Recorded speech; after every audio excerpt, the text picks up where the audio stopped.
We've got the latest college football playoff rankings, and they hate the Big 12. You are Locked On College Football with Spencer McLaughlin, your daily podcast on all things college football. Part of the Locked On Podcast Network, your team every day.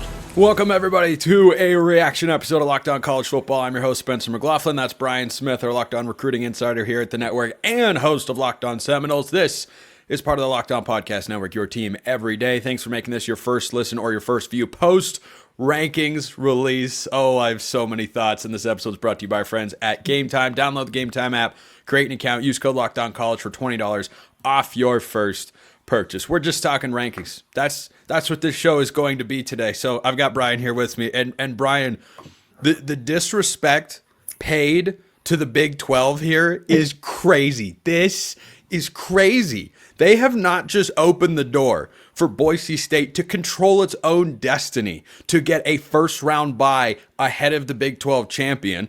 That's not guaranteed, but boy, it sure looks that way. They have opened the door for the Big 12 to get left out of the playoff if Army beats Notre Dame this week. I mean, I was stunned. I knew BYU would drop after the loss, but behind Boise State, they have the same record. And the committee just said, Big 12 with a win over a top 15 team in SMU. That's not as good a resume as what Boise State has put together. I cannot believe that just happened. What do you think Boise State's passing defense ranks? Just take a wild guess. If I had to guess, probably in the 30s or 40s. You sure about that? Apparently I shouldn't be. It's in the 100s. I just don't think that it's. How many of these people really sit down and watch the Boise State game? Oh gosh. I mean, you live out west. It's easier for you. I get that. Yeah, I watch Boise State all the time. But like the people voting on this, it can't be. And by the way, I talk about Boise State all the time because they're the favorite as the G5 team to get into the playoff. Sure. But I mean, boy, I don't know, man. I can't imagine they've all watched that many games. Like, how many of them watch Boise State go down 14-0 in the blink of an eye? Should have been 17-0 against San Jose State. How many people watched that happen? I don't know. I just for confirmation, they're 126th in passing defense. They give up an average of 267 a game. They will be slaughtered in the college football playoff. I want to go back to the Big 12 factor here because suddenly BYU is ranked 14th. Colorado comes in at 16. They went up one spot. That's the good news. But here's what I wonder. Army's sitting there at 19. This is how the Big 12 can legitimately. I'm not saying that I want this to happen because I think it'd be ridiculous if it were to happen.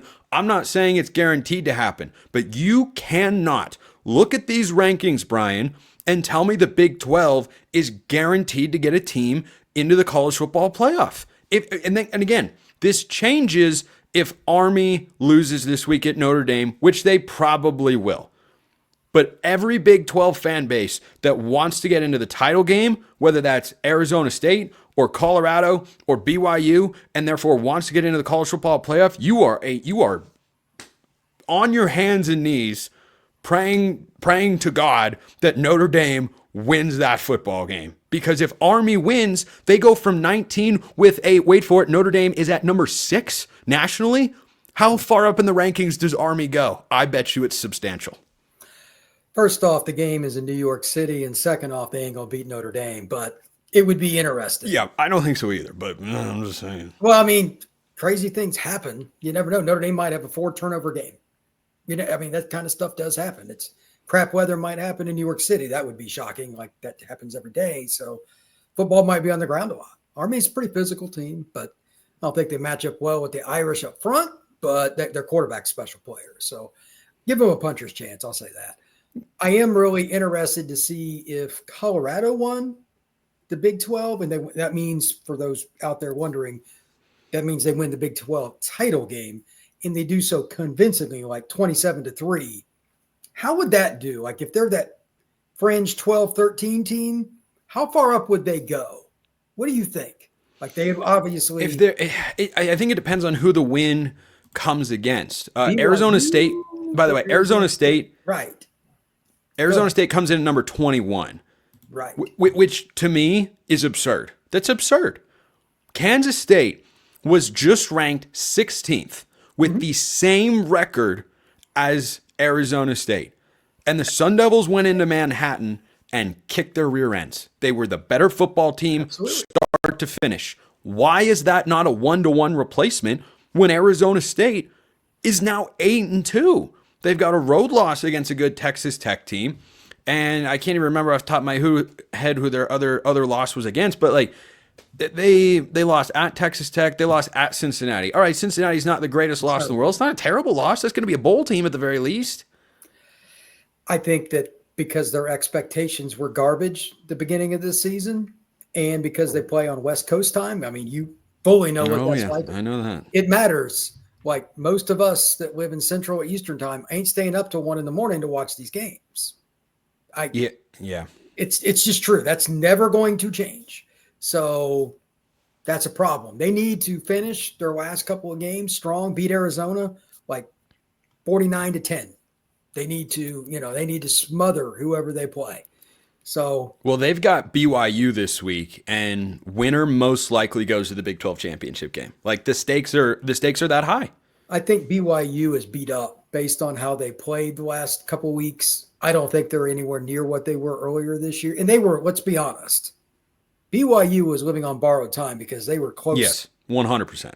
So, and I know this isn't a fair thing, but if they'd have played in the Big Ten schedule, and not the one Indiana has, by the way. And for those out there yelling about Indiana, I'm Indiana grad, so I'm picking on my alma mater, but their schedule is not very good. Would they be undefeated before that game, or would they have even been a one-loss team? It's probably not. How would they have done playing at Oregon this year? I'm not. I mean, we'll get a look at Indiana this Saturday when they play Ohio State. Right. That's as good of a measuring stick as you can have in college football. They have to go to Columbus. They are off a bye, so they should be pretty healthy. And I know Curtis Rourke's been dinged up a little bit this year, but I think he's going to be good to go. I haven't heard anything to the contrary. And I think as long as Indiana hangs around in that game, I expect that to be Ohio State wins, Indiana covers, though. The number is like 14. Is it up to 14? That's what they said on the CFP show. Now, I don't know if that's accurate. I'm not a gambler. Well, let's look at our friends over at FanDuel. That's America's #1 sports book, by the way, and see what they have in mind. They've got Ohio State minus 12.5. I think Indiana keeps that within at least 10. Like, Ohio State is really good, but I like Indiana. I really do. I don't think it's a facade. I think they're a really good football team. My only concern there is, like, just from following recruiting my whole life and studying it, if this game gets to a situation where Ohio State gets out to an early lead, Indiana doesn't just out-athlete teams. They out-coach. I mean, their coaching staff is tremendous. You're not going to just out-coach Chip Kelly, by the way, who you obviously know a lot about because you follow Oregon. Yeah, he's solid. And Ryan Day takes a lot of heat, but he's still a really good coach. Yes, and he the is. defensive staff, you could argue, is going to job. Their rankings, like Ohio State, here's Ohio State's defensive rankings, like key categories: total defense for Ohio State, number 2; scoring defense, number 1; their rushing defense, number 4. Oh, that's terrible for them. And it's number 6 in pass defense. I don't think Indiana's going to, if they have any problems early, like they give up a gift touchdown off a blocked punt, or they give it a pick 6 or something, they must be the ones receiving that benefit. They need a freebie somewhere to win the game, and they might need it to stay close because I don't think they got the same depth Ohio State does. That's my one concern. So they got to play pretty close to error-free football, which is possible.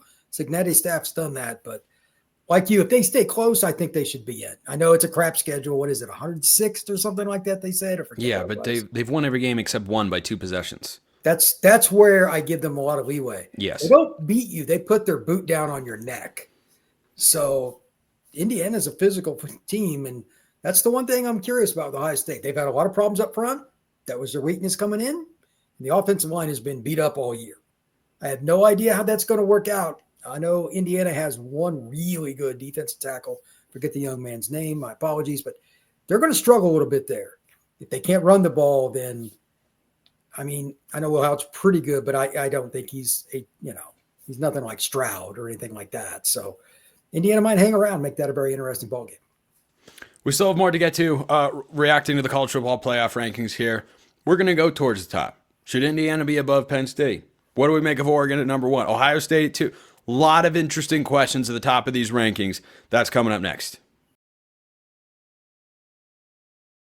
Locked On College Football fans, listen up. You need to download the Roy app. You've heard us talk about Roy this season, how they are revolutionizing the NIL industry. Roy allows you, the fan, to have a say in who gets the NIL money, and here's what you'll absolutely love about Roy. If the player transfers, you get your money back. You can show your support for my Roy Player of the Week. That's Sam Levitt, the quarterback for Arizona State. Leads the Sun Devils into Manhattan, and they thump the Wildcats and make themselves in control of their own destiny for the Big 12 championship and the college football playoff. I mean, absolutely awesome stuff. Now, download the Roy app or go to joinroy.com today. Use promo code LOCKEDON. Every athlete from every team is there. No matter who you're a fan of, you can go support your favorite players. No purchase necessary, void where prohibited. Go to joinroy.com for full terms. Roy, support the players, change the game. And then, if you want to go to a game, Game Time's the place to go. Game Time has Game Time picks that makes getting tickets to see your favorite teams play live even easier.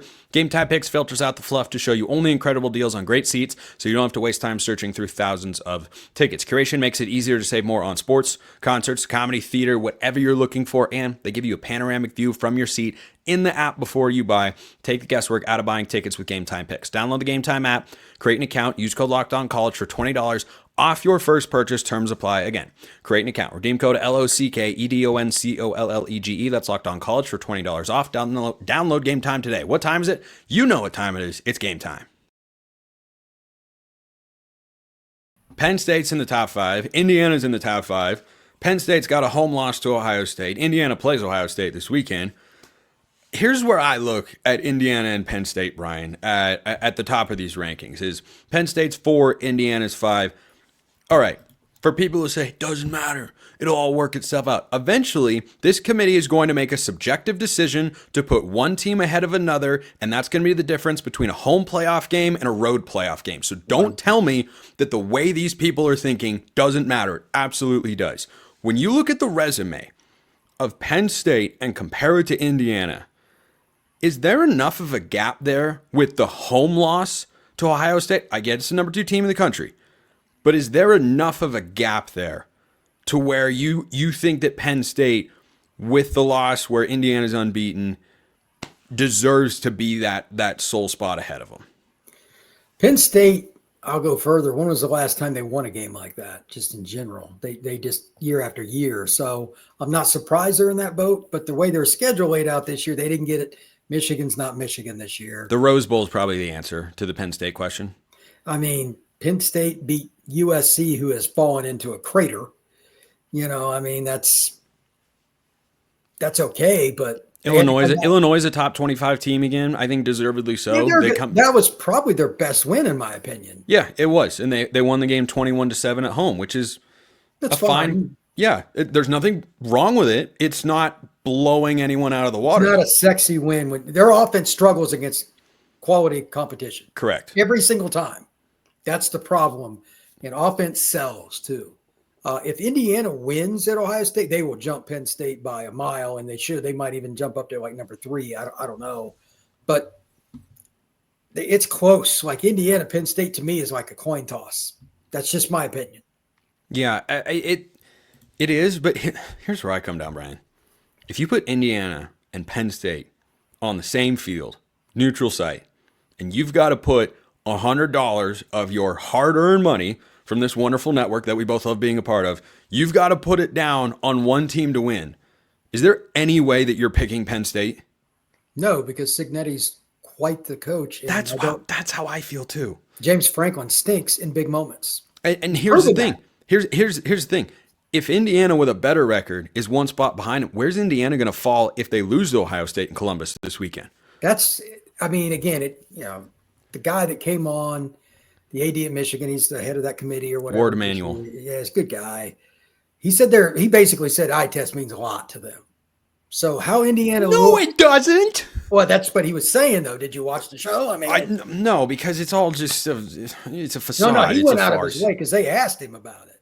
He said, "Yeah, we look at stats, but we watch the games." And he was just nodding his head, and I'm like, Okay, now I'm more concerned because subjective. Well, I understand. I test for somebody like that's all I do every day is watch film and write ranking. That's fine.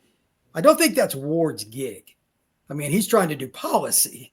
He's basically a lawyer that's head of an athletic department. So I don't know. It depends on the person, but that concerns me because that means subjective means bias. There's going to be a ton. Yes, but here's the other thing is I don't think that the actions of the committee back up those particular words. If you're telling me eye test is a key factor, Indiana passes it way more than Penn State. Are you kidding me?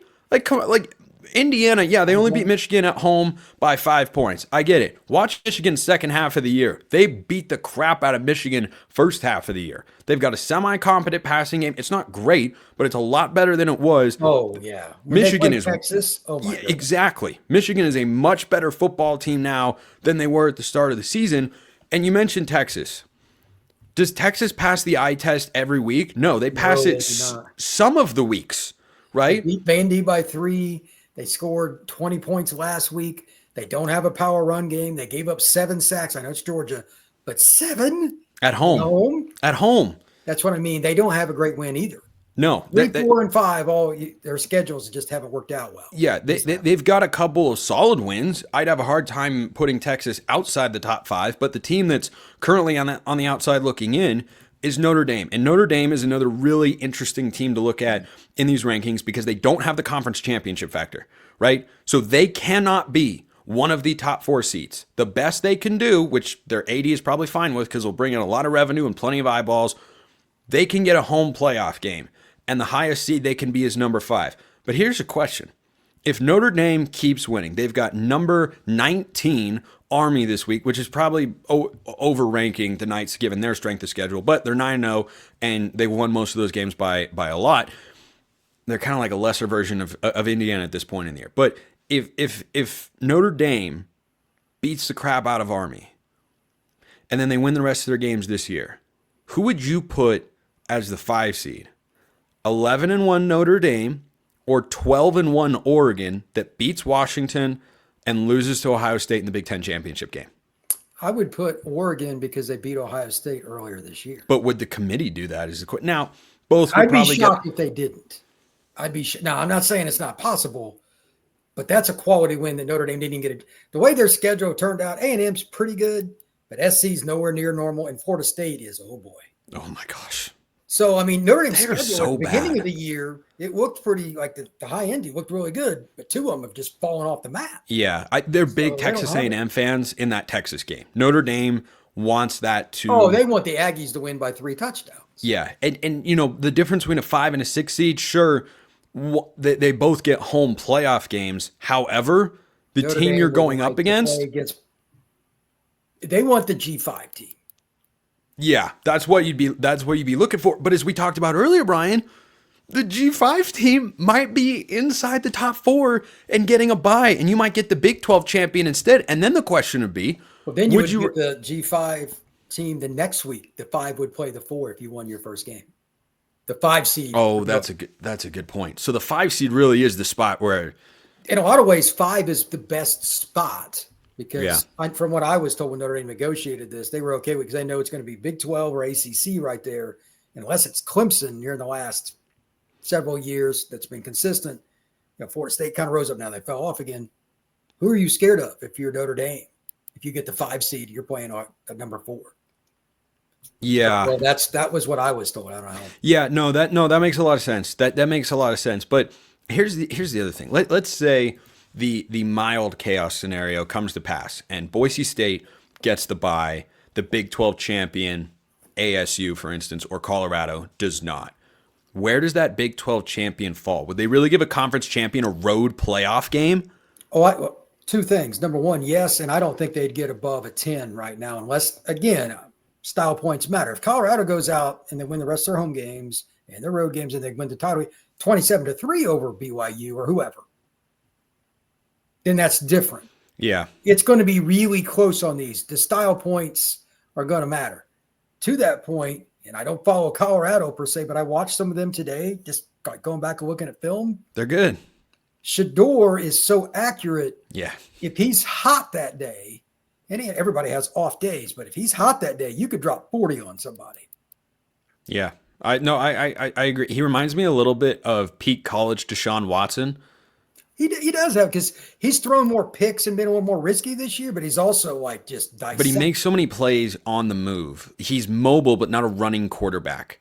Yeah, Deshaun was a better runner, but he could still throw the ball when he had somebody right on his heels. But I think what Shedeur does a really good job of and doesn't always get the credit for, he runs to throw, which is very much an NFL trait. Yes. Yeah, just don't get hit. First off, we don't want you injured, but get outside the pocket. Somebody might get open. You see a lot of great plays and think, I've seen Travis Hunter from 5 feet away make somebody look bad. Yeah. You're not covering him for more than about a second anyway. He's open. Just find him. Yeah. And Colorado's remaining games, by the way, are Kansas this week, where they're just a 3-point favorite, and Oklahoma State. So if you think either of those wins is going to move the Buffs up the rankings considerably, it's not. It is just not. Got to dominate. And again, whoever they end up playing, whether it's the Sun Devils or whether it's Cougars, they need to smoke them. Yeah, as the saying goes, don't leave any doubt. Because here's the thing. BYU loses to that Kansas team, right? Which is better than their record indicates now at 4-6 on the year. I think they're better than that, but they were a 3-6 football team. BYU loses that game. They drop 8 spots. 8 spots with a loss to Kansas. Kansas had 3 wins going into that. That's rough. Right, but that's what I'm saying. That's who Colorado plays this week. So if they go in and they win by a field goal something, they're in trouble. Yeah, that's what I'm saying. Like, I don't think it's just in the Big 12 title game. I think in the next 2 games, when you're playing bottom tier Big 12 teams, I think Colorado has to look really, really impressive. We're going to come back to the Buffs in just a sec, because I don't think we're done talking about that. And dark horse teams in the rankings that are, kind of mostly the SEC. We got to get to the SEC discussion as well. That's coming up next. First, let's talk about Mint Mobile. I love a great deal as much as the next guy, but I'm not going to crawl through a bed of hot coals or jump over hot lava or ski down a mountain to do it just because, I don't ski. I know a lot of people do. That's why Mint Mobile is great. It's the easiest way to get wireless for $15 a month with the purchase of a 3-month plan, and it is indeed that simple. To get started, go to mintmobile.com/lockedoncollege. There you'll see right now, all 3-month plans are only $15 a month, including the unlimited plan. Remember when those went away? Mint Mobile said no such thing, and it's all delivered on the nation's largest 5G network. To get this new customer offer and your new 3-month premium wireless plan for just $15 a month, go to mintmobile.com/lockedoncollege. That's mintmobile.com/lockedoncollege. Cut your wireless bill to $15 a month at mintmobile.com/lockedoncollege. $45 upfront payment required, equivalent to $15 a month. New customers on first 3-month plan only. Speed slower, above 40 gigabytes on unlimited plan. Additional taxes, fees, and restrictions apply. See Mint Mobile for details. All right, wrap up thoughts here on the Buffs, Brian. We agree they need to be impressive, but what else are you looking for Deion Sanders' squad down the stretch? I'm curious about the defense. I didn't think it would be very good this year, and particularly their D-line. Man, it's getting after the quarterback. It's good. They've got guys that were nobodies in other places that they've coached up. Hey, hats off to their entire defensive staff. Now you got to play when everybody's got their eyeballs on you, not just because Deion's on the sidelines. You're expected to produce. I'm curious about that. It's the fascinating part of college football. Pro football, you see that with somebody that kind of comes out of the realm, blah, blah, blah. But those are still pros. In college, to me, it's much more intriguing, and I think that makes this a very interesting final 2 weeks for Colorado.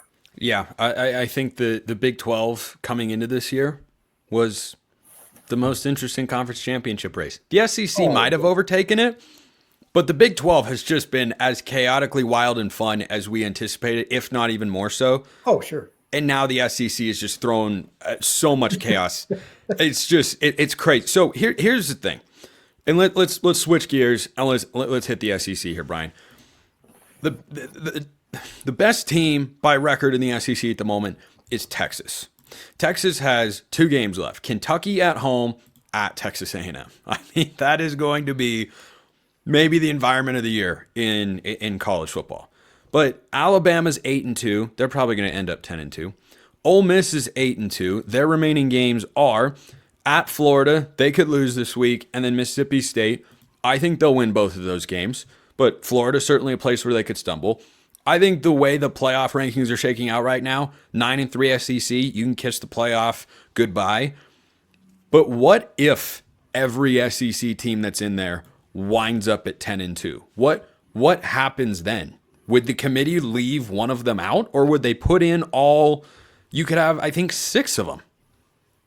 I don't think 6 would make it. I think the way that, again, based on Ward Manuel's comments about the eye test, basically what he was saying, Tennessee might be trending in the wrong direction because their offense can't get out of their own way unless the running back hits a crease. It's ironic because Nico has not been very good in clutch moments. Yeah. You could have 5. You could have 5 10-2 SEC teams if Texas wins this week and loses to Texas A&M next week. I think it gets a lot simpler for the rest of the SEC, the Tennessees, Georgia, Ole Miss, everybody in that conversation, if Texas goes to College Station and wins. They punch their ticket to the SEC title game against tiebreakers are crazy. I'm not even looking at that right now. Yeah, it's but confusing. Then, it is. And then you would knock out Texas A&M because the Aggies would then be 9-3. And they would be done. And then you could just put in the 4 10-2 teams or 10 or 11 win teams, which are Texas, Alabama, Ole Miss, Georgia, Tennessee. No, it could be 6. I forgot about Texas in initially counting. So you could have as many as 6 10-2 teams. 6. They can't all get in, right? Well, here's the other part. One of those teams is going to go to the SEC title game. What if they lose? Yeah. Did Georgia you see that? Would be the weird one, especially. There was a report going around, I think Lane Kiffin or someone made talking about some of the teams don't want to play. Yeah, that they don't want to play. That they hope the tiebreakers work out so that they can just be 10-2. Like, we don't want to risk having a 3 in the loss column. And what do you think, Greg? I get it too. What do you think Greg Sankey and the rest of the SEC presidents are going to feel, and the athletic directors, if you make the SEC championship game and lose, and then you miss the playoff as a result, and you're like, wait a minute. So your own system determined that we had a better season than the teams that didn't make it in with the same record, but because we lost that game, we're punished for it? Yeah, that's not going over well. That's the problem with that is these games make so much money, they don't want to get rid of the title games. Yeah, that's the only reason so many people watch. It's the only reason they're playing. However, the only way I can see it really happening is like somebody, it's a 3-point spread and they lose by 30. You can't go get beat 34-3 or something. Even if it's Georgia you lose to. Yeah. Eye test on last weekend, that's no good. So they need to figure that out rather quickly and make sure they don't get stomped. But if you're right and it does happen and it's a close game and they still left them out, I don't know what you do. There may not be a perfect answer there. And right now, by the way, Tennessee is in the worst position because they lost to Georgia. Georgia lost to Ole Miss. So that's how the teams are currently stacked. And Alabama beat Georgia, but lost to Tennessee and didn't play Ole Miss. But Alabama is ranked 2 spots ahead of Ole Miss, and they're ranked 4 spots ahead of Tennessee, who they went to Knoxville and were defeated by. But they also, from start to finish, struggled with Vandy and lost. That, I know Vandy's a better team than normal. If they'd have won that game, they'd be number 2 or 3 right now. So, because they beat Georgia. Yeah. I think that's true. But hey, for all you said, the regular season means the exact same as it did before. There's still a lot of interest and urgency, as I talk about every week on the show. But Alabama lost to Vanderbilt, Notre Dame lost to Northern Illinois, and both of those teams control their own destiny to get to the college football playoff. Don't sit there and gaslight me that the regular season is the exact same. It is not. There are some good elements. There are some interesting things, but I'm not denying that. But you cannot sit there and tell me that element is the same, because it absolutely isn't. I want to wrap with this, Brian. The group of 5 hunt to get into the college football playoff, pretty interesting. I had Ricky White of UNLV on the show earlier today, which was awesome.